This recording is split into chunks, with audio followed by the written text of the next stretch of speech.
Vamos lá, Sofia? Vamos Bom lá. dia. Bom dia a todos y todas.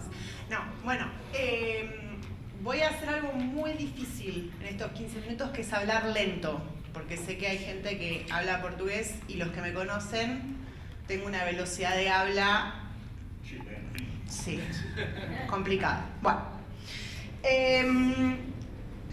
comercio electrónico, así se lo llama popularmente en la Organización Mundial de Comercio y en los acuerdos de libre comercio. Ya el nombre es tendencioso, porque lo quieren hacer pasar por un mero asunto de compra y venta por internet, ¿no? Parece como si estuvieran regulando o desregulando lo que compramos en Amazon, digamos, ¿no? O en Mercado Libre. Y cuando uno mira la agenda de comercio electrónico en los tratados de libre comercio, se da cuenta enseguida, con mirar los primeros 2 artículos, que esto no tiene absolutamente nada que ver con comprar y vender por internet. No es un tema de comercio.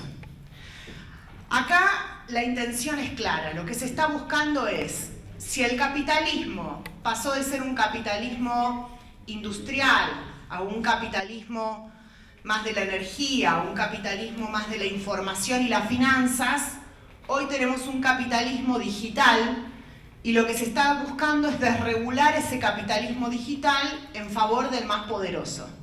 Así de fácil, ¿no? La agenda de comercio electrónico, la agenda o de economía digital, porque ya algunos se dan cuenta que es ridículo llamarlo comercio electrónico y algunos acuerdos de libre comercio empiezan a decir que es el capítulo de economía digital, tiene muchos artículos. Yo les sugiero, porque en 15 minutos no voy a llegar a explicar bien de qué se trata la agenda y las consecuencias y todo, hay una publicación que hicimos con el Transnational Institute que se llama Colonialismo Digital. No sé si se puede proyectar en la pantalla, Gabriel. Esa publicación trata sobre la agenda de comercio europea y cómo en los últimos años la Unión Europea está empezando a tratar de impulsar la agenda de comercio electrónico en los distintos acuerdos comerciales que tiene, ¿no? Uno ve un cambio radical en la estrategia de economía digital de la Unión Europea a partir del año 2017. O sea, hasta el año 2017 era como que el capítulo de economía digital casi no existía y en el año 2017 lo empiezan a meter en todos los tratados de libre comercio que están firmando. Esta publicación trata sobre la agenda europea, pero si ustedes van al anexo de esta publicación, el anexo explica artículo por artículo qué es, qué implica y ejemplos, ¿no? De por qué es nefasta para la economía en general, ¿no? Así que el que quiere profundizar artículos puede ir ahí, porque hay artículos de todo, ¿no? Hay artículos sobre compras públicas, sobre protección al consumidor, sobre datos, sobre un montón de cuestiones. Yo hoy acá voy a explicar nada más que 3 que me parecen que son el corazón del acuerdo de comercio electrónico y uno de los temas fundamentales que quieren aprobar en todos los acuerdos. En el de Chile está incluido, pero en otros también, ¿no? Cada vez más se empieza a meter la agenda de economía digital en los distintos acuerdos de libre comercio. Para mí los 3 artículos nodales que siempre tratan de aprobar en estas agendas de comercio electrónico son el primero, uno que se conoce popularmente como el Free Flow of Data, o sea, la libre movilidad de datos.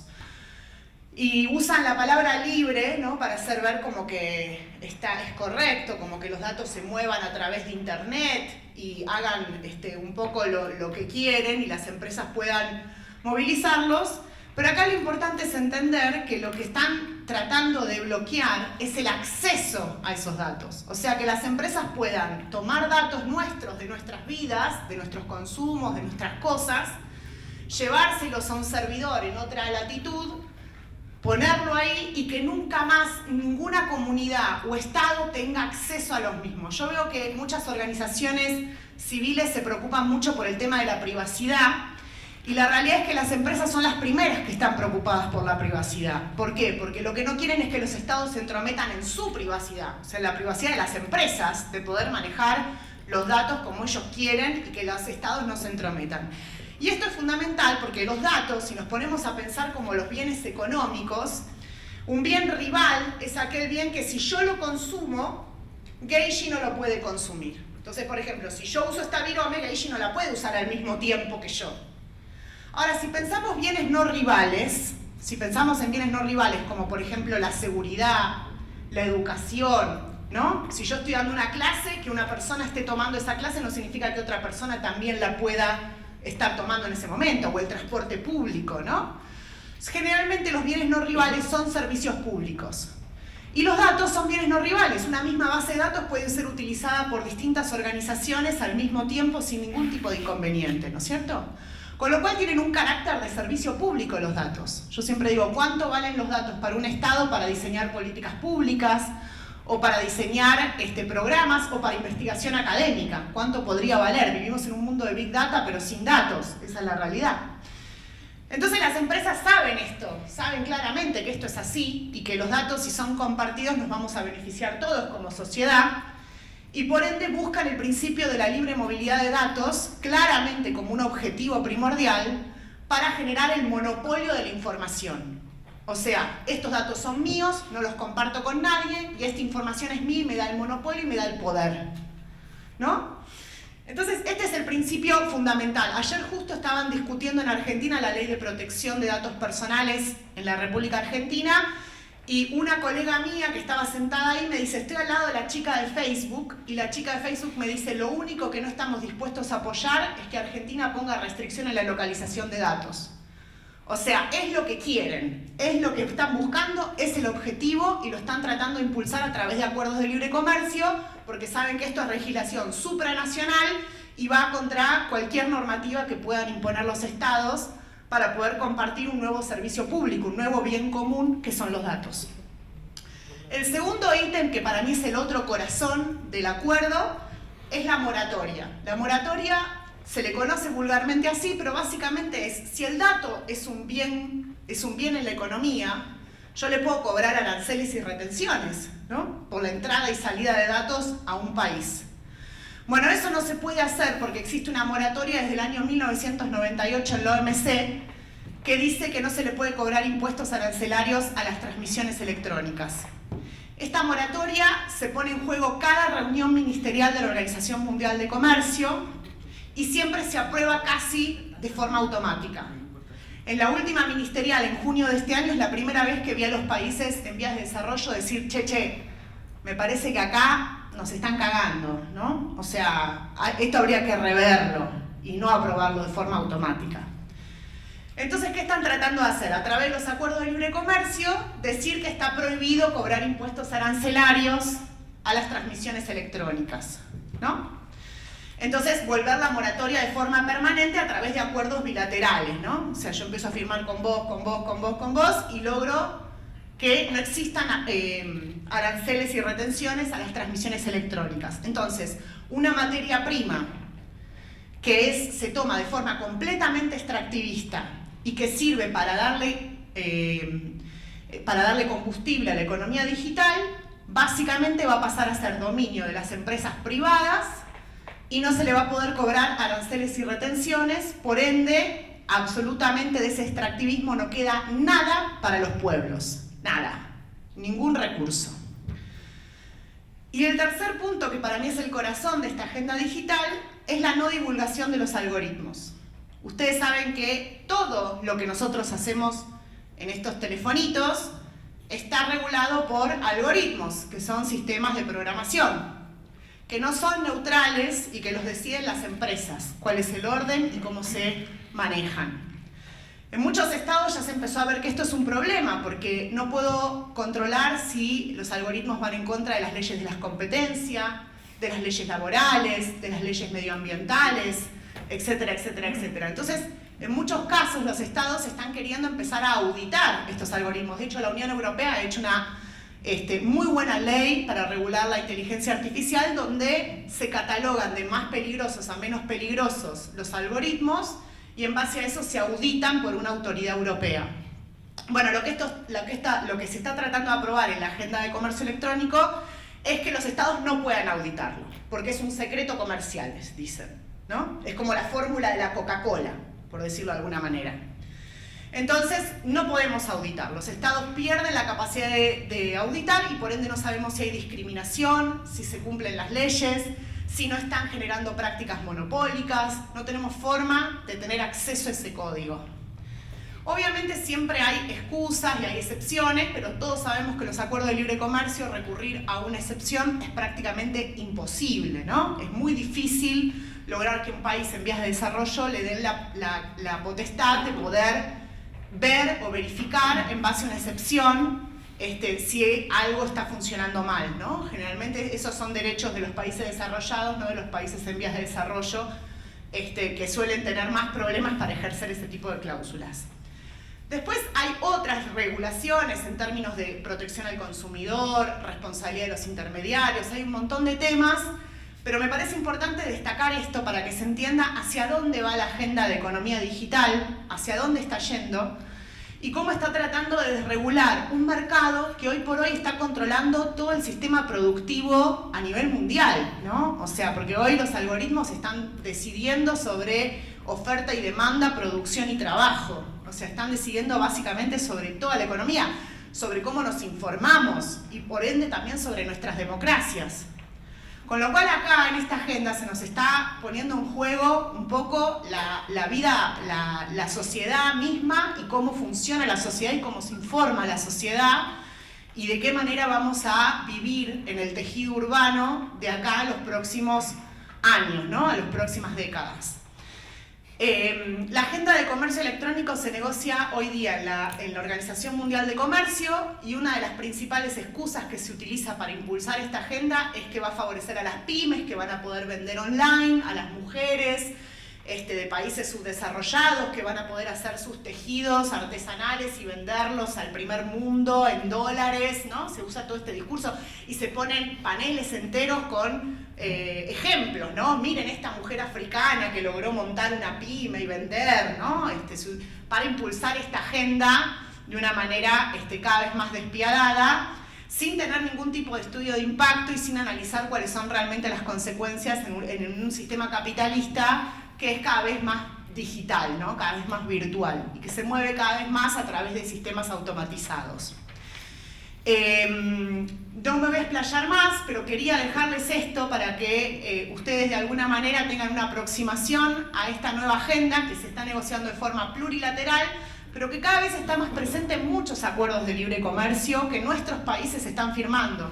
Les cuento, como nota al pie de página, que el Mercosur firmó un acuerdo de comercio electrónico hace 2 años atrás que incluye todas estas cláusulas, con lo cual todo esto ya existe entre Uruguay, Brasil, Argentina y Paraguay, ¿no? O sea, ya tenemos un acuerdo de comercio electrónico a nivel regional en el Mercosur. Chile está a punto de firmarlo con la Unión Europea y hay cada vez más de este tipo de cláusulas en los acuerdos de libre comercio que se van a empezar a negociar en los próximos años por venir. Esta agenda arrancó en el año 2017 y viene creciendo de forma exponencial realmente cómo se está incluyendo este tipo de capítulos en los acuerdos de libre comercio. Así que bueno, cualquier duda, consulta, quedo disponible y no me extiendo más, así le dejo tiempo a mis colegas acá. Gracias, Sofía. Excelente. Nos da la idea exactamente de que estamos corriendo atrás ahora de una agenda como nos sucede muy normalmente, ¿no? Porque ya la tienen instalada hasta el Mercosur. Entonces, bueno, más tareas para nosotros. Ahora le voy a pasar la palabra, como Dios no está, no va a hacerlo ahora, a Luciana Giotto, coherencia regulatoria y facilitación del comercio y las inversiones. Eso que siempre nos queda medio de costadito. Medio de costadito, vamos a evitarlo del costadito. Me voy a parar porque toda esta línea no los veo, sino así Graciela me critica por querer ser presentadora de televisión como Gabriel. Pero así esta línea no las veo y si no se duermen. Y como es como mi alma de docente, disculpen. Bueno, buenos días, gracias. Gracias, Sofi, porque me dejas el pie en un montón de temas. No, quería explicar primero la importancia de esta mesa. Cuando armábamos el programa, la importancia para la gente que viene trabajando, como don Alberto Arroyo, que está ahí en el fondo, a Gonzalo Berrón, que lo veo también allá en el fondo. ¿Qué tal, Gonzalo? 20 años o 30 años en el caso de los mexicanos trabajando temas de libre comercio, y uno se aprende el discurso básico y parece que con eso siempre explicamos una situación cambiante. En realidad, la situación cambia y nosotros tenemos que poder comprender hacia dónde van esos cambios. Nuestro objetivo desde la plataforma, de los trabajos de estudio que en la plataforma hemos hecho, es tratar de todo el tiempo promover esa comprensión de hacia dónde van estos cambios, porque si podemos entender cómo ha ido evolucionando el sistema en estos últimos 30 años, podemos, no les digo adelantarnos, porque no podemos hacer ficción hacia adelante lo que va a pasar, pero sí podemos entender las tendencias del sistema.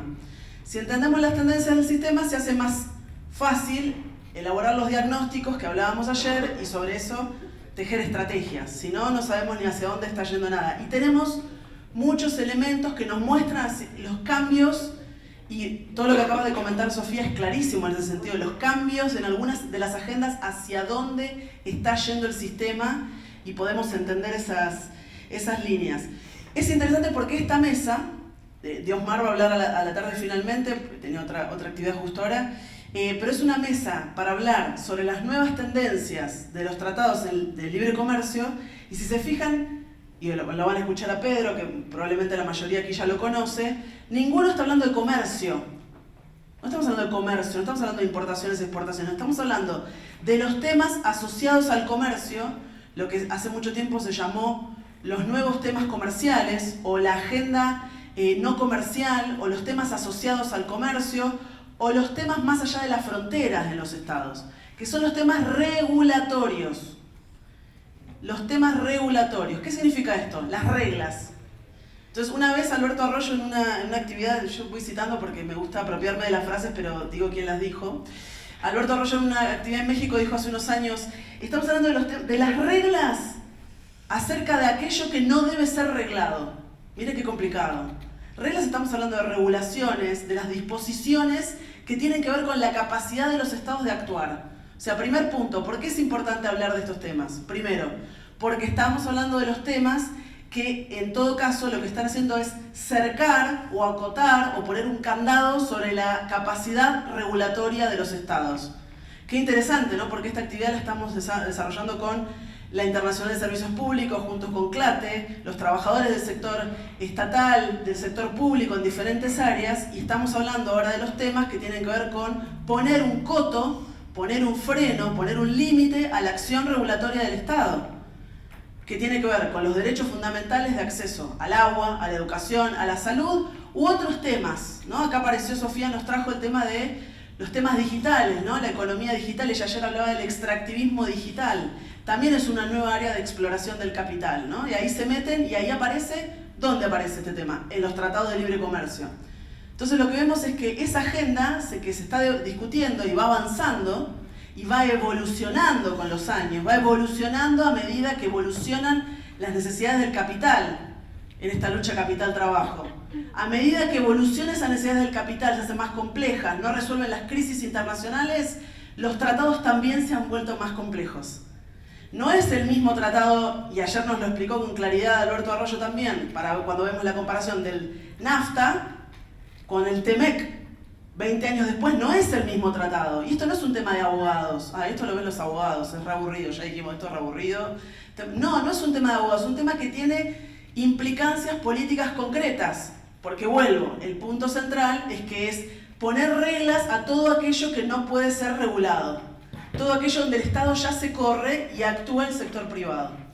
Entonces ahí tenemos un elemento clave, ¿no? Tenemos la restricción sobre el sector estatal. Y el segundo elemento es porque justamente nuestro discurso es que los tratados de libre comercio son mucho más que sobre comercio. Y esto es uno de los puntos clave. Los compañeros de Chile saben perfectamente que cuando discutían el TPP-11, uno agarra el texto del TPP-11 y se encuentra con que de los 30 capítulos que tiene el TPP-11, 5 capítulos son sobre comercio. Acceso a mercados, reglas de origen, duro, comercio duro, mercado, ¿no? Pero les dije que tiene 30 capítulos el TPP-11. ¿Y los otros 25 capítulos sobre qué son? ¿No es un tratado de libre comercio? Deberían ser sobre comercio. No, son los temas asociados al comercio que nosotros hacemos mucho hincapié, estamos hablando de inversiones, estamos hablando de servicios públicos, compras gubernamentales o las compras públicas, que es un tema clave que dijimos que Lula puso en discusión sobre el acuerdo Mercosur-Unión Europea. Estamos hablando sobre los capítulos sobre propiedad intelectual, que después se va a hablar acá también, los capítulos sobre comercio electrónico, los capítulos sobre un tema clave, coherencia regulatoria. ¿No apareció este capítulo, el capítulo 25 del TPP-11? Coherencia regulatoria. La tendencia a nivel global de estandarizar, homogeneizar todas las regulaciones a escala internacional. La OMC presiona ahí y los TLC presionan. Homogeneicen, bajen las regulaciones, todas. No solo las que tienen que ver con aduana y comercio, las que tienen que ver con medidas sanitarias y fitosanitarias, bajen las que tienen que ver con controles fronterizos, porque lo importante es facilitar, simplificar, agilizar. ¿Qué cosa? Para nosotros los trámites no, para el capital. Los trámites en la aduana y los trámites para los inversores. Entonces aparecieron estos dos temas en estos últimos 10 años más o menos, que justamente los economistas dicen esto no es un tema interesante porque no tiene que ver con acceso a mercados. Los abogados decían no entiendo mucho porque no entiendo de qué está hablando inversiones, pero ya no es protección de inversiones, es facilitación de inversiones, facilitar, agilizar. La coherencia regulatoria es eso, es simplifiquemos los trámites aduaneros para que los containers estén menos tiempo parados en las aduanas. Cuando uno mira la comparación de cuánto tiempo queda un container en Alemania cuando viene una importación o cuánto tiempo queda en los países del Mercosur, encuentra con que en Argentina, por ejemplo, un container puede llegar a estar 90 días antes de entrar a circulación en el mercado interno argentino. En Alemania, ¿cuántos días espera el container? 0. ¿Se dan cuenta, no? Digo, un señor llamado Carlos Marx hace mucho tiempo dijo que la mercancía se produce con el plusvalor en el área productiva, en la fábrica, pero la mercancía se realiza en el mercado. Si la mercancía no llega al mercado, es decir, que alguien compre por esa mercancía, ese es dinero quieto, es dinero que yo no realizo como capitalista. Tengo un problema, necesito agilizar. Entonces, las agendas que encontramos en los últimos 10 años con fuerza en la Organización Mundial de Comercio, Sofía nos trajo toda la agenda digital, yo les traigo la agenda de la facilitación. Un acuerdo solo que la OMC logró en los últimos 19 años es el de facilitación del comercio, 2015. ¿Por qué se logró un acuerdo de facilitación del comercio? Porque Estados Unidos y China estuvieron de acuerdo. Si no había acuerdo entre los dos grandes, que hoy sostienen de algún modo el capitalismo en su fase económica, no habría acuerdo de facilitación de comercio dentro de la OMC, ¿sí? Facilitación de comercio. Y todos los TLC ya tienen un capítulo sobre facilitación de comercio. Ya es un acuerdo. Hay que facilitar el comercio. Agilicemos, muchachos. Porque no podemos superar las crisis del capitalismo de otro modo. ¿Qué dijo Roberto Acevedo, director general de la OMC, en plena crisis de la pandemia? Cuando China estaba frenado, el comercio global se había frenado, veíamos esas fotos de los cielos preciosos, sin smog de los barcos, sin smog de los aviones. ¿Qué dijo Roberto Acevedo, representante del establishment del comercio global? Dijo, la manera de salir de la crisis es con más libre comercio. ¿Sí? Eso, o sea, la misma receta en un contexto de crisis. Más, muchachos, más comercio necesitamos. Agilicen, los estados retírense, los estados regulen menos. Necesitamos homogeneizar, igualar todas las regulaciones a nivel global. Hacia abajo, por supuesto, no hacia arriba, hacia abajo. Menos regulaciones, menos. Los europeos, principio precautorio basta, el principio precautorio basta, que circule. Después ven si hay daño ambiental, daño a la salud. Eso después se ve, el glifosato, después lo discutimos, ¿no? Y la otra agenda que aparece también de facilitación hoy es facilitación de inversiones, en discusión hoy en la OMC. Hoy la OMC discute facilitación de inversiones para el desarrollo sustentable. Tiene esos títulos, ¿vieron? Títulos muy desarrollistas, los acuerdos de la OMC. Entonces, la facilitación de inversiones tiene que ver justamente con esta idea de, ok, no logramos un acuerdo global sobre inversiones. Tenemos una enorme cantidad de tratados bilaterales de inversión, más de 3.000 tratados bilaterales de inversión, uno con otro, otro con otro. pero armemos un marco global que nos englobe a todos para facilitar las inversiones. ¿Qué significa facilitar? ¿Cómo lo definen? Que la inversión pueda llegar, operar y salir sin ningún tipo de restricción del Estado. Que haya todo un aparato administrativo de aduana que el Estado ponga a disposición del operador de inversiones. Que eso implica cambios internos dentro de la administración del Estado. Y aparece una palabra que nosotros lo venimos mirando también un poco de costado, decimos, pero no entiendo. Y resulta que en la ONU aparece con mucha fuerza, que es la idea de los stakeholders. Estas partes interesadas. ¿Las partes interesadas en qué? Bueno, el sector privado interesado en ver cómo la regulación que el Estado quiere hacer afecta mi capital. Partes interesadas puede ser la Sonia Guayayara, puede ser una comunidad indígena, puede ser la Asamblea Argentina Mejor Sin TLC, o puede ser la Coca-Cola, o Facebook, o puede ser Bayer Monsanto. Porque es la sociedad civil, cualquiera es sociedad civil, ¿no? Con algunas desigualdades. Entonces, estos stakeholders, estas partes interesadas, la presión es a que puedan ser parte del proceso regulatorio básico de democracia republicana. ¿Quiénes hacen las leyes en los estados? El poder legislativo. No corresponde al sector privado. El sector privado se organizará en partidos para llegar al poder legislativo. ¿Qué dice el concepto de stakeholder? El stakeholder, como hace en Estados Unidos, puede meterse a discutir en el proceso legislativo, y no como una comisión donde se discute con la sociedad civil.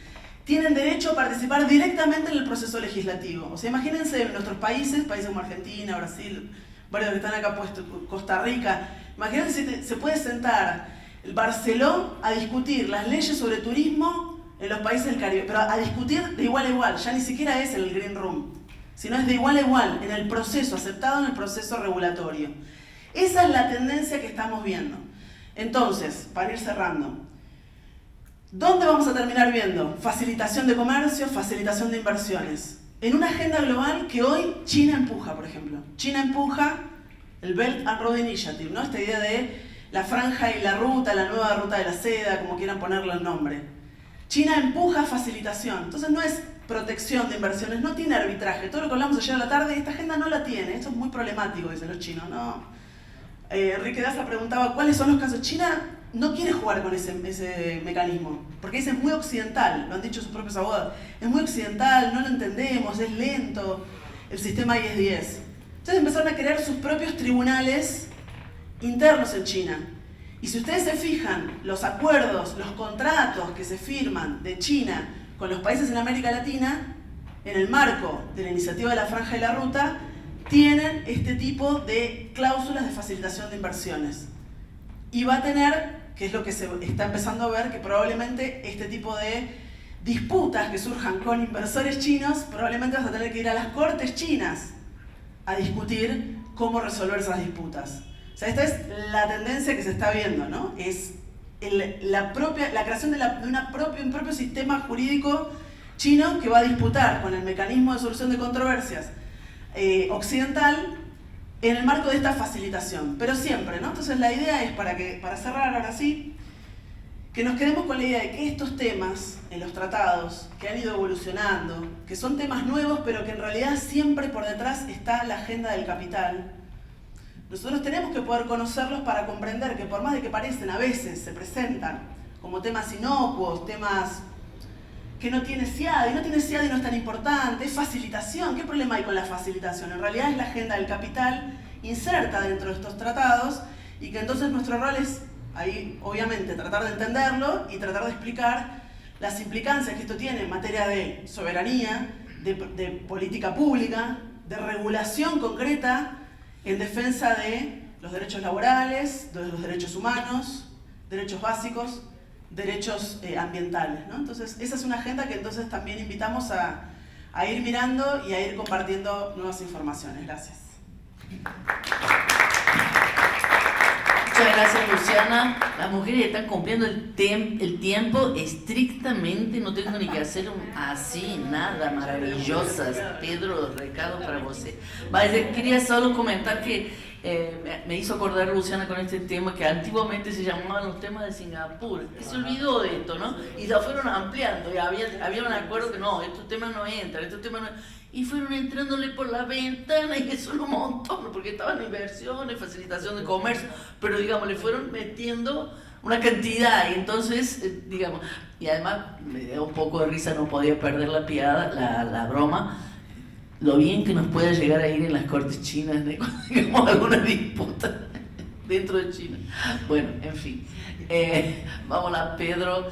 Pedro nos va a comentar también sobre estos temas regulatorios y de un tema también que no es comercial, siempre lo dijimos, salud, pandemia y propiedad intelectual. Gracias, Pedro. Me equivoqué en el título, perdón. ¿Sí? Sí, porque puse patente, pandemia, exceso. Bueno, no importa. Buenos días a todos y todos. Me llamo Pedro y soy coordinador de equidad en salud de la ISP. Es un gusto estar acá y reencontrando amigos y viendo a gente que no vi hace mucho tiempo, así que un súper gusto. Bueno, desde la ISP hemos trabajado mucho ese tema de las patentes, la propiedad intelectual y el tema de acceso en la pandemia, y quisiera compartir un poco lo que fue y un poco de los próximos pasos. Bueno, arrancamos con una foto de José María, pero antes de la pandemia eso, ¿no? Y para empezar un poco a pensar esa presentación, quisiera compartir con ustedes qué es el TRIPS Waiver, ¿no? Ese que en español decimos la distinción temporaria de derechos de propiedad intelectual en la OMC. Bueno,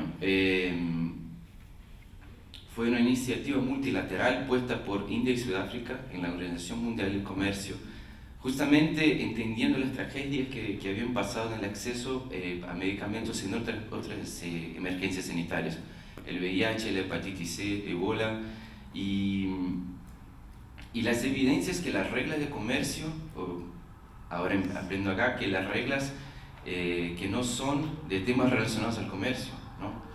Impactan negativamente el derecho a la salud, impactan negativamente la posibilidad de los estados organizar en políticas públicas para ofrecer a sus poblaciones el mejor tratamiento, la mejor asistencia. Y la propuesta justamente decía la OMC, bueno, tenemos acá las reglas de derechos de propiedad intelectual relacionadas al comercio, y eso ha generado mucha desigualdad en el mundo en varias otras emergencias sanitarias. Así que con la COVID-19 lo que proponemos es, vamos a suspender estas reglas, vamos a poner un hold, una pausa, para que los países y los laboratorios de esos países puedan producir y que los gobiernos puedan comprar y distribuir a sus poblaciones las tecnologías de salud, medicamentos, vacunas, diagnósticos, sin que las empresas que detienen estos derechos de propiedad intelectual puedan como procesar y puedan como reclamar sus derechos de propiedad intelectual en los varios países del mundo, ¿no? O sea, es gracioso ponerlo de esta manera, porque lo que se planteaba, la verdad, que es una libertad de operación, no solamente para ofrecer las tecnologías de salud, pero también para producir, ¿no? Y eso es un tema muy importante, porque hasta la pandemia de COVID-19, desde el movimiento de acceso a medicamentos y todas las reflexiones en ese ámbito han sido muy enfocadas en el tema de acceso. Tenemos que promover el acceso, promover el acceso, promover el acceso. Pero el tema del TRIPS Waiver piensa mucho la producción. ¿Cuáles son las condiciones que tenemos que promover para que sea posible producir más tecnologías en salud, ¿no? Y ahí quisiera destacar dos temas. Bueno, las informaciones sobre la producción están en muchos lados, ¿no? Y hasta entonces pensábamos mucho en las patentes, ¿no? Hablábamos de las patentes. Pero, y me parece que eso va muy como coincidiendo acá con lo que se ha planteado por las compañeras que hablaron antes de mí, hay el tema de los secretos industriales, ¿no? La información no divulgada, que es justamente los algoritmos, son informaciones no divulgadas. Las empresas no quieren poner eso en un documento y no piden al Estado, mira, yo quiero un monopolio de 20 años para esa información, como es el caso de la patente, ¿no? En el caso de la patente, la empresa dice, el Estado, yo quiero un monopolio de 20 años sobre esa información para que ninguna otra empresa pueda utilizarla para producir o vender una tecnología. Pero en el tema de los secretos industriales, la información no divulgada, las empresas simplemente no divulgan la información y eso se queda con ellas, ¿no? Pero eso es fundamental para ampliar los esfuerzos de producción, ¿no? De esas tecnologías de salud, de vacunas, de medicamentos, de diagnósticos. Y en un momento de una pandemia, en el que todo el mundo necesita de las mismas cosas al mismo tiempo, era impensable que se podría retener una información que podría salvar vidas. Porque las informaciones de las patentes están ahí y hay mecanismos de accederlas. Pero en términos de información no divulgada, eso es como una zona gris. No había mucho lo que hacer, ¿no? Entonces se puso a pensar, India y Sudáfrica propusieron esa exención para que los estados tuvieran posibilidad de acceder a esas informaciones y a partir de ahí pensar políticas públicas. Bueno, hay un poco el resumen de la propuesta de India y Sudáfrica, no voy a detenerme mucho en eso, Graciela, pero sí lo puedo compartir la información para las y los que quieran profundizarse en eso. Y de hecho hubo una gran movilización de la sociedad civil y ESP ha tenido un rol muy importante en eso, ¿no? Los profesionales de salud y de otros sectores esenciales del servicio público se han involucrado de manera muy fundamental en la lucha para que tuviéramos un TRIPS waiver, una exención temporal y hemos tenido victorias a lo largo del camino, ¿no? Siempre me recuerdo la canción de Fito, ¿no? A lo largo del camino. Bueno, la primera que me parece muy importante es que en estos muchos años, bueno, son 2 años, pero parece mucho más tiempo, de pandemia, ha sido posible promover un entendimiento de que las reglas comerciales perjudican el derecho a la salud. Y suena un poco raro decirlo porque la gente hace muchos años trabajando en eso, pero en la pandemia de COVID-19 sí hemos podido poner eso de una manera mucho más evidente de que, bueno, hasta entonces hemos podido, ¿no? La propiedad intelectual creó barreras y generó sufrimiento, o sea, el apartheid vacunal, ¿no? En exceso de vacunas que permitió a unos países comprar vacunas y otros no, eso dejó muy claro cuál es el rol de la propiedad intelectual en el tema, ¿no? De acceso y cuáles son los efectos que el control de una empresa privada sobre una tecnología puede generar en términos de salvar o no vidas, ¿no? Y eso también permite tomar aprendizajes para otros campos, por ejemplo, emergencia climática, ¿no? Hay tecnologías, las llamadas tecnologías verdes, que son patentadas, ¿no? Que las empresas las controlan y eso pueden pedir, por ejemplo, empezar un proceso de transición climática, ¿no? Y algo que me parece muy importante decir es que mismo la posición de los países de ingresos altos han cambiado y quisiera mostrar ese mapa que le gusta mucho del Celio, ese cambio, ¿no? Acá en la derecha, sí, bueno, ese mapa de acá, A la izquierda. sí, yo soy la persona que estoy en el coche y no, dobla a la derecha y la persona me pregunta, ¿cuál derecha? La mía, yo soy esa persona. Bueno, este mapa de acá muestra el apoyo y los países que eran contrarios a esa propuesta de India y Sudáfrica en octubre y noviembre de 2020, o sea, justo cuando se planteó la propuesta, ¿no? Se puede ver que hay muchos países rojos, principalmente hay Canadá, Estados Unidos, la Europa, Australia y Nueva Zelanda, que está acá bajo esa cosa acá, pero el Brasil también estuvo en contra. Pero tras mucha movilización, ¿no? Mucha presión de movimientos sociales y la ISP estuvo muy involucrada en eso, ha sido posible que los países que estaban rojos se volvieran naranjas, o sea, que estamos como indecisos, ¿no? Que no estamos más oponiendo la propuesta, sino que dispuestos al menos a discutirla, y muchos países que estaban naranjas y verde claro se volvieron verde oscuro o verde claro. O sea, verde claro son los países que apoyaban y verde oscuro los países que copatrocinan, o sea, que firman la propuesta en la OMC con India y Sudáfrica. Y bueno, con mucha tranquilidad digo que eso ha sido el proceso más importante de cambio de posición de países en el tema de salud y propiedad intelectual de la historia. No, jamás, por ejemplo, Estados Unidos habló muy claramente, y me parece que es el caso de más destaque, ¿no? Que habló muy claramente que sí hay un problema de acceso que es generado por las reglas de propiedad intelectual. O sea, Estados Unidos lo dijo, aunque ha sido siempre el patrocinador de todo de esa arquitectura, ¿no? Y asumir eso públicamente ha sido como muy importante. Una cosa que me parece importante destacar es una descoordinación de nuestra región, ¿no? que ha tenido posiciones muy divergentes a lo largo del proceso. No hemos podido tener una coordinación regional en ese tema que ha pasado, por ejemplo, cuando se negoció el acuerdo sobre los Alpes, ¿no? La región de Latinoamérica, mismo con muchos gobiernos neoliberales, ha tenido una posición como de hacer un bloqueo a muchas posiciones de los países desarrollados, ¿no? Y eso no ha pasado, pero esperamos que ahora con nuevos gobiernos en la región que sea posible una mejor coordinación.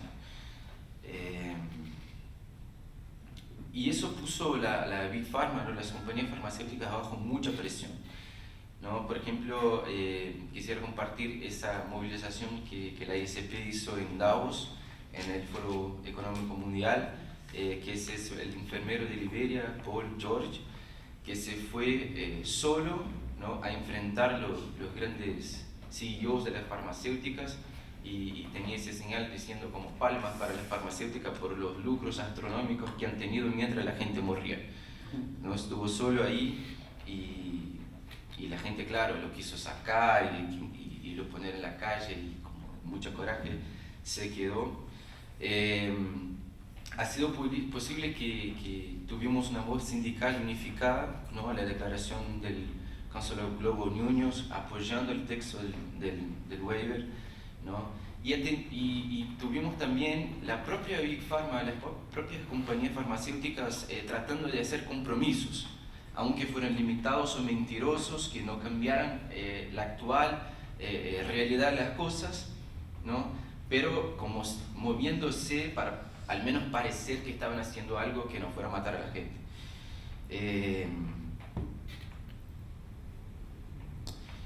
Y hasta que llegamos a marzo, ¿cuánto tiempo? 1 minuto.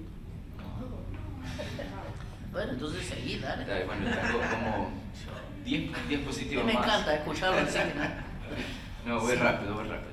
Llegamos a marzo de 2021, 2. Sí, eso me pasa. 2022. Llegamos a marzo de ese año sin acuerdo, o sea, desde octubre de 2020 a marzo de 2022, un año y medio que los países estuvieron negociando en la OMC sin llegar a un acuerdo. O sea, que se pasó un poco el tiempo de que un acuerdo en la OMC realmente hiciera una diferencia muy grande.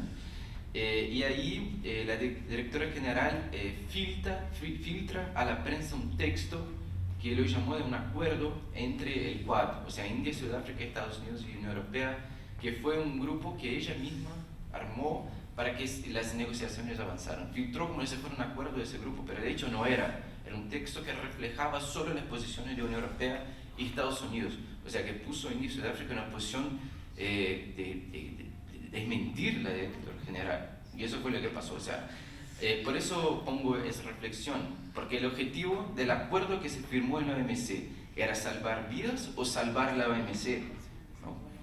Porque imagínate que en un momento que justo todo el mundo decía esos temas están matando a la gente, estos temas están impidiendo que la vacuna llegue a la gente, la OMC no es capaz de llegar a un acuerdo para salvar las vidas, ¿no? Y justo la directora general propone un texto que se llegaría a un acuerdo pero que no salvaría las vidas, ¿no? Y con eso trabajó. Y eso fue el texto aprobado, porque es un texto que no enfrenta el problema, que no trae herramientas para aumentar la producción ni para transferir tecnología, que no trae novedad sobre cómo utilizar las ya existentes salvaguardas de salud pública y que efectivamente muestra que la OMC no es capaz de lidiar con cuestiones de salud, ¿no? Es un espacio de comercio, que nada que tiene que ver con la salud. Bueno, acá está la propuesta, un resumen del texto de la directora general. Eso es lo que piensa la OMC y los próximos pasos que hablo en un minuto. La ISP sigue insistiendo para que haya un mecanismo permanente de suspensión automática de privilegios de propiedad intelectual. O sea, que no es posible que cada vez que haya una emergencia sanitaria, que los países se queden discutiendo 18 meses qué van a hacer y al final lleguen a un acuerdo que no vale de nada.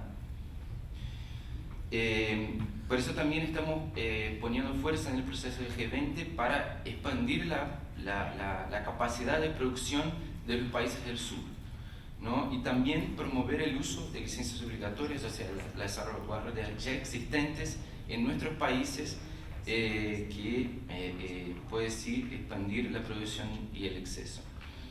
También nos parece muy importante las negociaciones de la OMS sobre el Tratado de la Pandemia, donde vamos a pedir que se incluya un mecanismo permanente para suspensión de derechos de propiedad intelectual.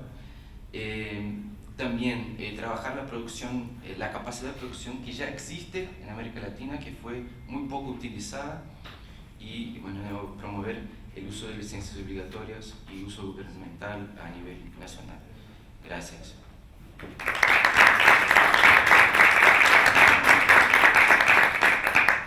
Gracias, Pedro. No, yo cuando te dije un minuto en realidad te faltaban 3, así que te pasaste solamente 1 y medio, digamos. Hiciste hablar para súper que no me rápido. digan. Sí, lo hizo rápido y se pasó casi 2 minutos.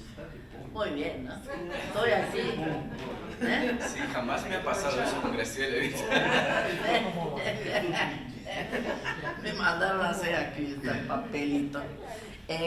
Bueno, no, la verdad que muy interesante porque no sabíamos todas estas, o sea, vimos la película pasar y no la habíamos entendido en algunos detalles que Pedro nos trae de ese proceso con la OMC y digamos con las Big Pharma y en fin, todo el debate y también en la OMS, que me parece interesante que también se está Que haciendo ahora, ¿no? Que está pasando todavía. Ahora, Que está lo del empezando. G20 y lo de la OMS. Bueno, me pareció, ya hay mucha gente aquí. Sí, de derecho a respuesta. Sí. ¿Qué pareció en la diapositiva? Entonces, tres. Comenzamos con esas 3. Aquí, ¿tu nombre era? José María. José María, Alberto y Luba. Fueron los 3 muy rápido en el gatillo, se levantaron rápido y ya, ¿qué? Bueno, aprovecho a decir buenos días a todos, todas, todes. Muchísimas gracias por las presentaciones, fueron muy buenas e inspiradoras. Pero por supuesto me quiero meter en la que aparecí en pantalla, sin estos rulos que vinieron con la pandemia. Ahí en pantalla estaban sin los rulos. Sin lugar a dudas, obviamente quienes estamos trabajando hace muchos años por el acceso a la salud y en particular el acceso a los medicamentos, venimos planteando la necesidad de quebrar el sistema y de que las tecnologías médicas salgan, como bien estaba planteando Pedro, de la Organización Mundial del Comercio, donde nunca tuvieron que estar, porque bueno, son bienes públicos y ya sabemos todo lo que decimos. Por eso las iniciativas de la OMS, de la Organización Mundial de la Salud, no dieron fruto, no logramos tener las vacunas, no logramos que el voluntarismo de las multinacionales farmacéuticas, digamos, entregaran esas tecnologías médicas. ¿Por qué? Porque donde había que dar la discusión era en la OMC, y ahí empezó India y Sudáfrica. En octubre, cuando empezó India y Sudáfrica a plantear el tema de la exención de la propiedad intelectual, había 1 millón de personas que habían fallecido a causa de la COVID-19, y cuando se logró esto que se firmó finalmente, que como bien describía Pedro, poco tiene que ver con lo que realmente y originalmente se estaba pidiendo, ya había 6 millones de personas que fallecieron a causa de la COVID-19. Ahora bien, teniendo en cuenta todos estos fallecimientos y muertes, quiero comentarles que en realidad todos los años fallecen 10 personas en el mundo por no poder acceder a tecnología médica que existe y que está patentada. 10 millones, o sea, en la actualidad hay 6 millones y medio de personas en 2 años y medio de pandemia que tenemos que han fallecido a causa de la COVID. Sin embargo, todos los años aproximadamente 10 millones de personas mueren. ¿Por qué? Porque las tecnologías médicas están patentadas y entonces tenemos precios extorsivos y exorbitantes y entonces las poblaciones no pueden acceder. Y esto nos plantea varias de las cuestiones que estuvimos planteando ayer sobre los diferentes escenarios y las diferentes dimensiones y ámbitos en los que tenemos que dar la batalla. Por un lado, a nivel global, qué es lo que pasó y que para quienes trabajamos en acceso a medicamentos y activamos y militamos en este sentido, la pandemia nos trajo algo bueno, que fue que empezó a haber mayor conocimiento, ¿no? Todos empezaron a hablar de liberen las patentes. En un momento se volvió el gran eslogan mundial, digamos, y todo este trabajo y presión que hicieron la sociedad civil, a mí me gusta decir más la comunidad organizada, por esto que vos planteabas, la sociedad civil es algo que involucra demasiados sectores,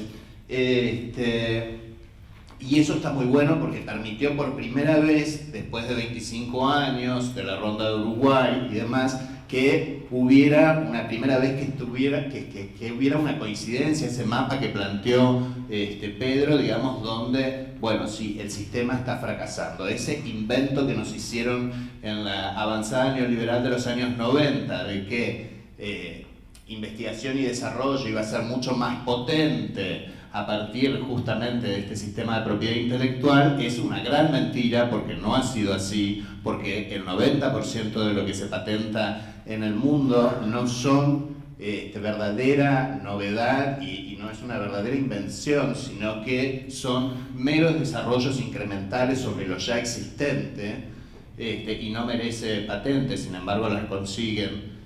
Pero también tenemos que dar otras peleas en otros ámbitos y en otras dimensiones. En Argentina, bueno, nosotros particularmente trabajamos mucho en esto y tomamos las herramientas del propio sistema, utilizamos las salvaguardas de salud, las flexibilidades de ADPIC y presentamos, por ejemplo, oposiciones en la oficina de patentes para alcanzar argumentos por los cuales no deben otorgarse las patentes a estas solicitudes que hacen las empresas farmacéuticas multinacionales. Y simplemente para mostrarles algo, les quiero mencionar que en los últimos 5 años, por 3 drogas que hemos logrado que se rechacen las patentes, 2 para VIH y 1 para hepatitis C, esto significó un ahorro para el Estado de 370 millones de dólares. El equivalente a 6 años de presupuesto para la respuesta al VIH, las hepatitis, la tuberculosis y las infecciones de transmisión sexual. Estamos felices por haber logrado eso. Sin embargo, en vez de ese ahorro en el Estado, digamos, ponerlo a la inversión de políticas públicas como la prevención, como la adherencia, como políticas de contención social, lo que hicieron fue, bueno, ahorramos tanto, disminuimos el presupuesto para el VIH, las hepatitis, que se disminuyó durante la era macrista en un 50%. Es terrorífico en ese sentido. Pero bueno, eso es un plano. El otro plano por el que fuimos fue la nueva ley de VIH, hepatitis, tuberculosis e infecciones de transmisión sexual. Una ley que salió después de 8 años de terrible y lucha importantísima que dimos, peleándonos con la policía, tomando el ministerio, tomando el Congreso Nacional, etc. Logramos que se aprobara ahora el 30 de junio, se promulgara el 15 de julio, y ahora estamos peleando, la otra pelea es la reglamentación. Pero ahí metimos, además de una cuestión social que es fundamental, que no hace a los temas que nos toca ahora, pero reconocimiento de jubilaciones y pensiones para las personas con VIH y hepatitis virales crónicas. Lo otro importante es lo que hicimos en el primer artículo de la ley, que declara de interés público y nacional, por un lado, los medicamentos, tratamientos, diagnósticos para VIH, hepatitis, tuberculosis. Declara de interés público nacional la investigación y el desarrollo. Declara de interés público y nacional la utilización de las salvaguardas y, sin lugar a dudas, logramos meter todo eso, que es muy grande, porque esto, digamos, va a significar justamente poder directamente esta excepción hacerla una cuestión concreta y real en la Argentina, por lo menos para VIH, hepatitis, tuberculosis e infecciones de transmisión sexual.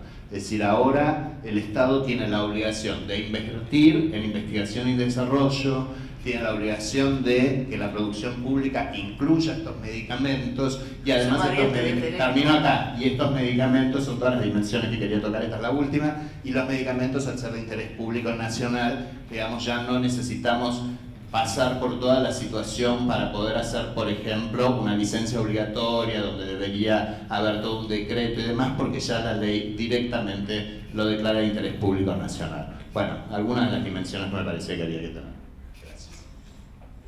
Gracias. Alberto. Contarle el tiempo también a los preguntantes. Acá hay un... Tres cositas. Tres cosas que me parece que son claves para enriquecer la discusión. Este capítulo que hablabas tú de la regulación, cada vez es más amplio, pero es la esencia misma de los tratados. O sea, cuando se habla del libre comercio no se habla tanto de libertad para vender y comprar. Lo que se habla es de la teoría económica, que es dejar todo al mercado. Es libertad del mercado, no libertad de la gente, ¿no? Y eso es el gran principio que atraviesa absolutamente todo el tratado, pero luego últimamente se ha ido metiendo en un capítulo especial que lo que hace es prohibir que regules. Es prohibido regular, ¿no? Y en el TEMEC se llega al extremo de cualquier ley que haya peligro de que disminuya los derechos del inversionista, ¿no? Tiene que ser consultada antes de enviarse al Congreso, lo cual quiere decir que ni siquiera nos vamos a enterar, porque cuando llega al Congreso se hace pública y hay una pelea porque no se apruebe o porque se apruebe, ¿no? Según nuestra postura. Pero ahora, antes de llegar al Congreso, tiene que ser consultada. Y en el caso de Centroamérica se llegó al extremo que el TLC con el CAFTA famoso obligaba a cambiar una serie de leyes, ¿sí? Mandaron especialistas a Estados Unidos como asesores del Congreso para hacer la ley, ¿no? Entonces, digamos, es una parte que me parece esencial y se ha llegado a extremos, pero impresionantes, y creo que es un capítulo muy poco estudiado. Lo que tú decías me parece fundamental. Lo otro sobre el asunto de los Big Data, ¿no? Creo que hay un montón de cosas que afectan directamente a los consumidores. Tipo, tú ya lo sabes, pero bueno. Por ejemplo, el buscador de Google. Antes uno buscaba algo en Google y te daba una cierta jerarquía de importancia del tema, ¿no? Yo la busco en Google y lo que ando buscando es la hoja oficial de tal organización y me aparece en la 10ª página. ¿Por qué? Porque el orden depende de que pagues el anuncio, ¿no? Si no, no vas a aparecer o vas a aparecer en la última, ¿no? Pero en fin, hay un montón de efectos totalmente cotidianos que tienen que ver con la propiedad de los datos, ¿no? Y una cosa que hemos perdido y que fue una gran discusión es ¿dónde están las bases de datos? ¿No? Si la base de datos está en el país que generó esa información, hay alguna posibilidad de que por regulación logres tener acceso a esa información. Pero si la base de datos Google se la lleva al país que tiene una regulación de propiedad de datos mucho más fuerte, nunca vas a tener acceso, jamás, solamente por dónde está la computadora que tiene la base de datos. Entonces hay una cantidad de cosas nomás, digamos, son ejemplos para que nos ilustres tú, que has estudiado más, y empecemos a manejar mucho más esos datos, ¿no? Y lo último es el asunto de las licencias obligatorias, ¿no?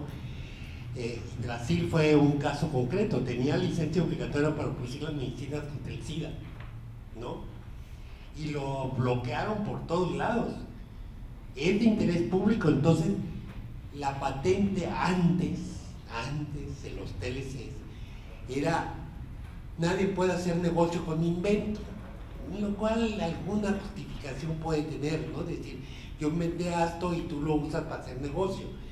La licencia obligatoria es decir, hoy decreto esto de utilidad pública y yo puedo hacer la medicina contra el VIH, no, VIH o contra la pandemia sin pagarte patente, siempre y cuando yo no haga negocio con eso. Lo uso para la salud pública. No estoy haciendo negocio, por tanto no te tengo que pagar patente. Los TLCs prohíben prácticamente las licencias obligatorias, ¿no? Y en caso de medicina, sí, esto es como muy grave, ¿no? Que ustedes lo ganaron en la ley, pero a la hora de que aprueben el TLC con Europa, por ejemplo, de Mercosur, vamos a ver qué pasa con esa ley. Por lo menos logramos que sacaran el capítulo de propiedad intelectual. Sí, pero el capítulo de propiedad intelectual y el capítulo de facilitación regulatoria me parece que son tan importantes como el de inversión y que generalmente no pelamos, pues, ¿no? Es simplemente reforzar lo que plantearon y estimular el que entremos mucho más en serio a estudiarlos, ¿no? Gracias, Alberto. Luba. Ok, muchas gracias. Buenos días, compañeros y compañeras. Felicito a la mesa, a Pedro, Graciela, Sofía y Luciana. Excelente tema. Compañeros, me gustaría hacer algunos comentarios, principalmente lo que habló el compañero Pedro, sobre el tema de pandemia y la propiedad intelectual. Para nosotros brasileños es un tema muy importante. Creo que todos saben que en Brasil tenemos una comisión parlamentaria de investigación de la pandemia en Brasil. Y el gobierno de Brasil fue el peor en términos de información a la población. La Comisión Parlamentaria de Investigación, la CPI, de la pandemia, recapituló muchos testimonios, rompió muchos secretos, sigilos, no sé si este o el termo. Pero recientemente la Procuraduría General de la República dice, el Supremo Tribunal Federal, que no hay pruebas mínimas que el presidente Bolsonaro ocultó medios de combatir el coronavirus en Brasil. Pero sabemos que este ocultó sí informaciones de extrema importancia para el combate de pandemia en Brasil. Este es muy repugnante, revoltante. Para nosotros brasileñas y brasileños sabemos que mucha gente murió sin una información mínima sobre las vacunas, sobre los medicamentos. Yo soy sindicalista de servicios públicos. Muchos trabajadores de la salud murieron por cuenta de la falta de informaciones básicas. Estoy aquí aprovechando la oportunidad para hacer una denuncia que es importantísima. Y para los compañeros y compañeras que ficaron en São Paulo, la mañana tenemos un tribunal permanente de los pueblos en São Paulo. E invito a todas y todos que puedan estar. La ISP está involucrado en ese debate. Entonces, invito a quien pueda estar y estar conosco. Otra cosa que es muy importante y gustaría de oír la mesa, es que en Brasil desde 2018 tenemos una ley General de Protección de Datos, que é LGPD. O governo criou a lei para regulamentar dados e garantizar alguns direitos básicos aos cidadãos.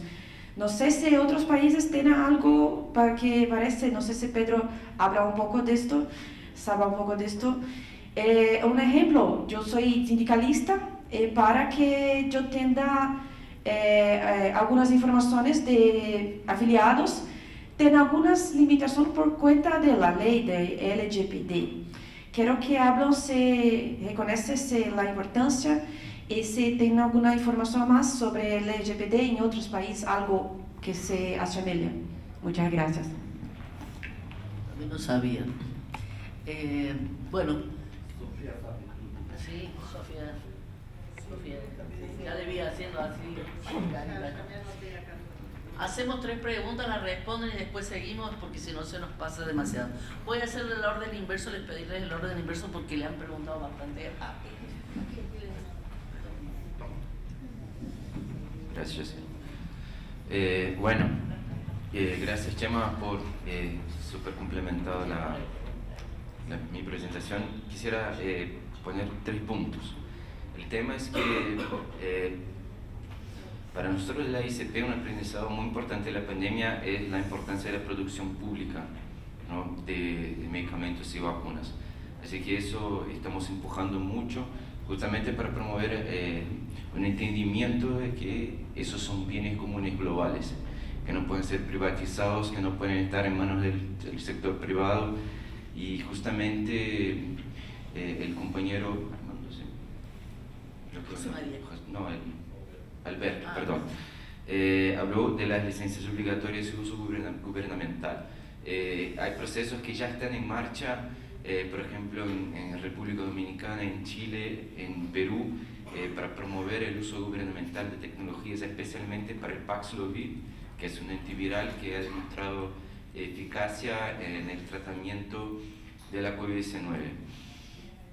Y un otro tema que yo quisiera comentar también es el tema ese que se planteó de los stakeholders, ¿no? de las partes interesadas. Y en el tratado de la pandemia eso ha sido un súper debate porque bueno, nosotros empujamos el entendimiento de la experiencia de la Convención Marco de Tabaco, donde las compañías del tabaco no estaban en la sala.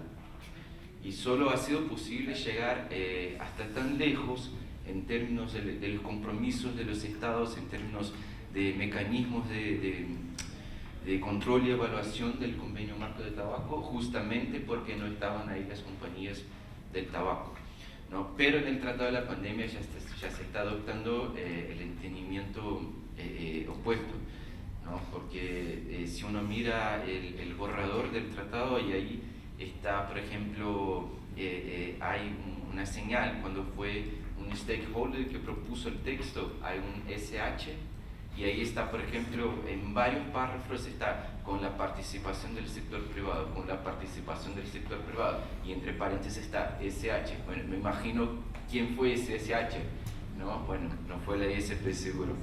Y ahí están las compañías farmacéuticas, están como participando en el proceso como si fueran partes interesadas, pero que no defienden el interés público. Y ese para mí es la diferencia fundamental, ¿no? Cuando hablamos de la sociedad civil, cuando hablamos de organizaciones, son organizaciones que defienden el interés público, ¿no? No podemos considerar el sector privado sociedad civil, ¿no? Porque trabajan por su propio interés, trabajan por el lucro y no pueden justamente estar en la mesa con la misma condición de los y las que defienden el interés público. Sobre el TPP, luego así. Mañana es la lectura de la sentencia. Hace un par de meses me parece que fue la sesión donde las partes que acusan al gobierno Bolsonaro hicieron la exposición y la ISP sí tuvo un rol muy importante con la investigación trabajadores y trabajadoras protegidas atendidas, y ahí se mostró que la desinformación y la falta de equipos de protección individual eso causó la muerte de muchos y muchas compañeras y compañeros, que eso no podía pasar, y pasó. Y eso fue uno de los ejes de la acusación del gobierno Bolsonaro, junto con Coalición Negra por Derechos y movimientos indígenas. Y mañana va a ser la lectura de la sentencia, y claro que el gobierno Bolsonaro va a ser condenado por el Tribunal Permanente de los Pueblos por la conducción asesina en la pandemia. ¿Me faltó algo? No, ella tiene. No, creo que no. Dale, Lisa.